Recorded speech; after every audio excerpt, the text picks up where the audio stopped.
Oke guys, kembali lagi bersama gua di sini. Hari ini gua bakalan membahas mengenai alur cerita Ip Man 2. Yang dimana alur cerita Ip Man 2 ini adalah kelanjutan dari Ip Man yang pertama. Jadi sebelum kita lanjut, jangan lupa kalian klik tombol subscribe dan komen di bawah, oke?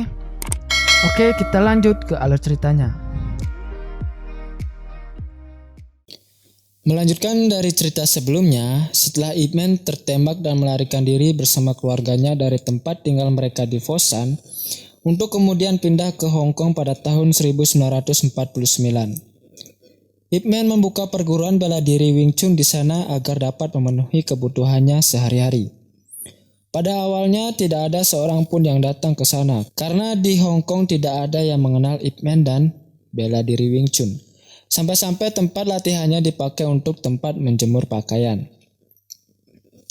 Hingga suatu hari ada seorang pemuda bernama Huo Liong tertarik dan menantang Ip Man untuk bertanding dan berkata, "Jika aku kalah maka aku akan membayar biaya perguruannya." Kemudian Ip Man pun memenangkan pertandingan itu. Setelah dikalahkan, pemuda itu pun pergi dan mengajak teman-temannya untuk ikut berlatih bela diri Wing Chun. Suatu saat ketika Huang Liang menempelkan poster promosi perguruannya, dia berhadapan dengan murid dari perguruan Hang. Karena ia tidak menerima posternya disobek, Huo Liang pun menantang bertanding one by one. Tidak perlu waktu lama dan Huang Liang pun berhasil menjatuhkannya. Karena tidak terima seseorang dari perguruan Hung kalah, murid perguruan Hung yang lain ikut campur dan mengeroyok Huo Liang. Setelah itu murid dari perguruan Hung pun datang ke tempat Ip Man dan meminta uang tebusan untuk membebaskan Huo Liang. Ip Man pun setuju untuk datang, namun ia tidak membawa uang tebusan. Kemudian Ip Man mencoba lari dari tempat tersebut sampai melawan ratusan murid dari perguruan Hung yang mana mereka membawa senjata. Tak lama kemudian datanglah guru Hung untuk menghentikan Ip Man dan membawanya ke kantor polisi. Dan di sana guru Hung mengatakan kalau ingin membuka perguruan bela diri, Ip Man harus melawan semua guru bela diri di daerah sana. Dan Ip Man pun setuju dan datang ke tempat perkumpulan para guru bela diri tersebut. Pertama ia berhadapan dengan guru Luo di atas meja, dan guru Luo pun kalah dengan alasan bahwa mejanya licin. Begitupun dengan guru yang lainnya, hingga akhirnya guru Hung sendiri yang menghadapinya. Dan pertandingan tersebut berakhir seri dengan keadaan meja terbelah dua. Keesokan harinya guru Hung datang menemui Ip Man dan memberikan tiket menonton pertandingan tinju barat. Di sana setiap bela diri Cina diberikan kesempatan untuk menunjukkan seni bela dirinya.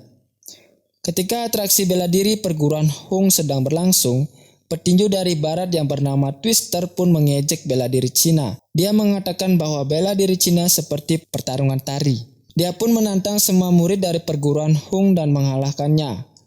Dan berakhir risuh karena perkataan Twister bahwa bela diri Cina tidak lebih dari pertunjukan tari.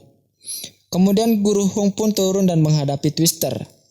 Di awal pertandingan kemampuan mereka seri. Namun ketika pertandingan sudah berlangsung lama, penyakit asma guru Hung kambuh dan menurunkan kemampuan dari guru Hung.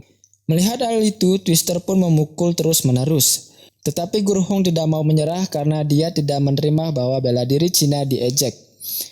Twister pun terus memukul ke wajah guru Hung hingga ia kehilangan kesadaran dan meninggal.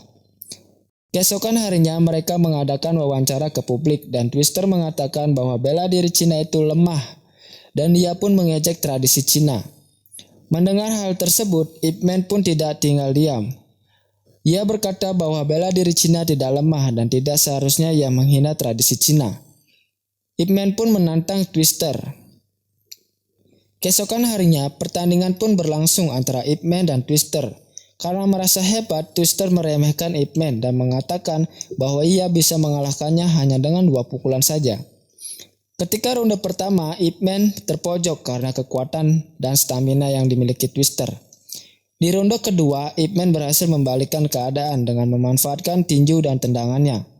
Ketika di ronde ketiga, Ip Man dilarang menggunakan tendangan dan jika ia menggunakan tendangan, ia dinyatakan kalah. Ketika ronde 3 berlangsung, Twister berhasil membuat Ip Man terpojok dan hampir kalah. Dan di saat terpojok tersebut, ia mengingat perkataan guru Hang. Ip Man pun memojokkan Twister dengan terus-menerus menyerang otot tangannya.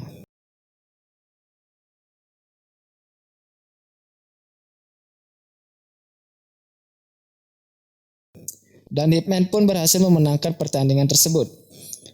Seketika semua orang barat terdiam dan Ip Man pun berkata, "Saya tidak memiliki niat untuk membuktikan bahwa bela diri Cina lebih baik dari barat. Saya hanya berharap semua bisa menghormati satu sama lain." Jadi itulah tadi alur cerita dari Ip Man 2. Jika kalian suka konten ini, jangan lupa kalian klik tombol subscribe, like, komen di bawah, dan juga share ke teman-teman kalian semua. Sampai jumpa. Bye-bye.